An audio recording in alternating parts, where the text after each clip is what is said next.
കോഴിക്കോട് നഗരത്തിൽ പിച്ചയെടുത്ത ആശാ വർക്കേഴ്സിന്റെ പ്രതിഷേധം. കേരള പ്രദേശ് ആശാ വർക്കേഴ്സ് കോൺഗ്രസിന്റെ നേതൃത്വത്തിലാണ് പ്രതിഷേധം. അഭിജിത്ത് മുഴക്കുന്ന വിവരങ്ങൾ ചേരുന്നു. അഭിജിത്ത്, തിരുവനന്തപുരത്ത് അവിടെ സമരം പുരോഗമിച്ചുകൊണ്ടിരിക്കുകയാണ്. അതിനുള്ള ഐക്യദാർഢ്യം എന്നുള്ള നിലയ്ക്കാണോ ഈ പ്രതീകാത്മക സമരം? അഭിജിത്ത്. തീർച്ചയായും ഹാഷ്മി, തിരുവനന്തപുരത്ത് അരങ്ങേറുന്ന സമരം നമ്മൾ കാണുന്നതാണ്. ഇതാ ഇപ്പോൾ കോഴിക്കോടേക്കും സമരം വ്യാപിപ്പിക്കുകയാണ്. കേരള പ്രദേശ് ആശാ വർക്കേഴ്സ് കോൺഗ്രസിന്റെ നേതൃത്വത്തിലാണ് കോഴിക്കോട് നഗരത്തിലൂടെ ഇത്തരത്തിൽ കയ്യിൽ പാത്രവുമായി ഭിക്ഷ എടുത്തുകൊണ്ട് ഇവർ പ്രതിഷേധിക്കുന്നത്. നമുക്ക് കാണാം, അവരുടെ കൈകളിൽ പ്ലേറ്റുകളുണ്ട്. ഇത് കടകളിലൊക്കെ കയറി ഇറങ്ങി ഭിക്ഷ എടുത്തുകൊണ്ടാണ് തങ്ങളുടെ ആവശ്യങ്ങൾക്ക് വേണ്ടി ഇവർ പ്രതിഷേധിക്കുന്നത്. ചേച്ചി, എന്താണ് ഇങ്ങനെ ഒരു പ്രതിഷേധത്തിലേക്ക്? അത്രയും ഞങ്ങൾ ഗതി മുട്ടിയിട്ടാണ്. കാരണം ഏത് മഴയായാലും വെയിലായാലും ഞങ്ങൾ ആശമാർ പണിയെടുക്കാൻ തയ്യാറാണ്. ഞങ്ങൾക്ക് അർഹതപ്പെട്ട വേതന ഇവർ തന്നാൽ മാത്രം മതി. 2 മാസത്തെ പൈസ ഇപ്പോൾ കുടിശ്ശികയാണ്. ശമ്പളമോ കൂട്ടിത്തരില്ല, തരാനുള്ള പൈസ പോലും ഞങ്ങൾക്ക് അവർ തരുന്നില്ല. ഞങ്ങളൊരു അടിസ്ഥാന ജീവനക്കാരെ കണ്ടെങ്കിൽ ഏറ്റവും കുറഞ്ഞ വേതനമേ ഞങ്ങൾ ചോദിക്കുന്നുള്ളൂ. അത് അവർക്ക് തന്നുകൂടെ? ഞങ്ങളുടെ കഷ്ടപ്പാട് എന്നീ AC-യിലിരിക്കുന്ന നേതാക്കന്മാർ മനസ്സിലാക്കാത്ത എന്തുകൊണ്ടാ?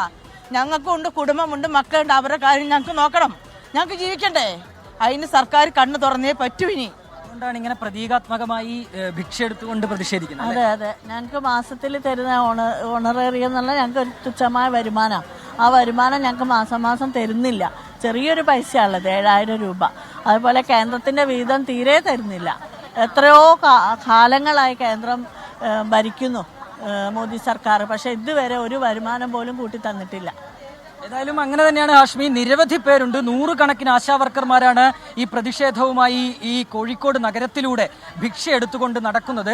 ചേച്ചി, വലിയ ഒരു പ്രയാസം നിങ്ങൾ അനുഭവിക്കുന്നുണ്ടല്ലേ? ഉണ്ട്, തീർച്ചയായിട്ടും ഞങ്ങൾ പ്രയാസം അനുഭവിക്കുന്നുണ്ട്. ഞങ്ങളെ ഈ കോവിഡ് കാലത്തും അല്ലാതെ നിപ്പ വന്ന കാലത്തും ഇപ്പോഴാണേലും ഞങ്ങൾ ഓരോ വീട് ശൈലിയുടെ ഭാഗമായിട്ട് കയറി ഇറങ്ങിയാണ് ഞങ്ങൾ ചെയ്യുന്നത്.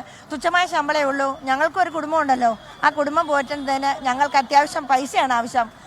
ഗവൺമെൻറ് ദൂർത്തടിക്കുന്ന പൈസയുടെ ഒരു തുച്ഛമായ ശതമാനം ഈ പാവപ്പെട്ട അച്ഛന്മാർക്ക് തരികയാണെങ്കിൽ എല്ലാവർക്കും ഒരു പ്രയോജനമാണെന്ന് ഗവൺമെൻറ് എന്ന് കണ്ണു തുറക്കുന്നു അന്ന് വരെ ഞങ്ങൾ ഈ സമരം ചെയ്യുമെന്ന് ഉറക്കെ പ്രഖ്യാപിക്കുന്നു.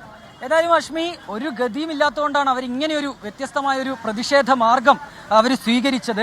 ഇപ്പോൾ ഒരു റൗണ്ട് അവർ ഈ കോഴിക്കോട് പുതിയ ബസ് സ്റ്റാൻഡിന് സമീപത്തോടു കൂടി അവരൊരു റൗണ്ട് വലം വെച്ച് ഭിക്ഷ എടുത്തുകൊണ്ട് പ്രതിഷേധിച്ചിട്ടുണ്ട്. പ്രതിഷേധം കൂടുതൽ കടുപ്പിക്കും. തങ്ങളുടെ അവകാശങ്ങൾ, തങ്ങളുടെ ആവശ്യങ്ങൾ നേടിയെടുക്കുന്നതുവരെ പ്രതിഷേധവുമായി മുന്നോട്ട് പോകുമെന്നാണ് ഈ ആശാ വർക്കർമാർ അറിയിച്ചിട്ടുള്ളത്. ഹാഷ്മി. അഭിജിത്ത് മുഴക്കുന്നതാണ്. കോഴിക്കോട് നഗരത്തിൽ ഭിക്ഷയെടുത്താണ് ആശാ വർക്കേഴ്സിന്റെ പ്രതിഷേധം. കേരള പ്രദേശ് ആശാ വർക്കേഴ്സ് കോൺഗ്രസിന്റെ നേതൃത്വത്തിലാണ് പ്രതിഷേധം. തിരുവനന്തപുരത്ത് ആശമാരുടെ വലിയ പ്രതിഷേധം നടക്കുന്നതിനുള്ള ഐക്യദാർഢ്യ കൂടി പ്രഖ്യാപനം കൂടിയാണ് ആ സമരം.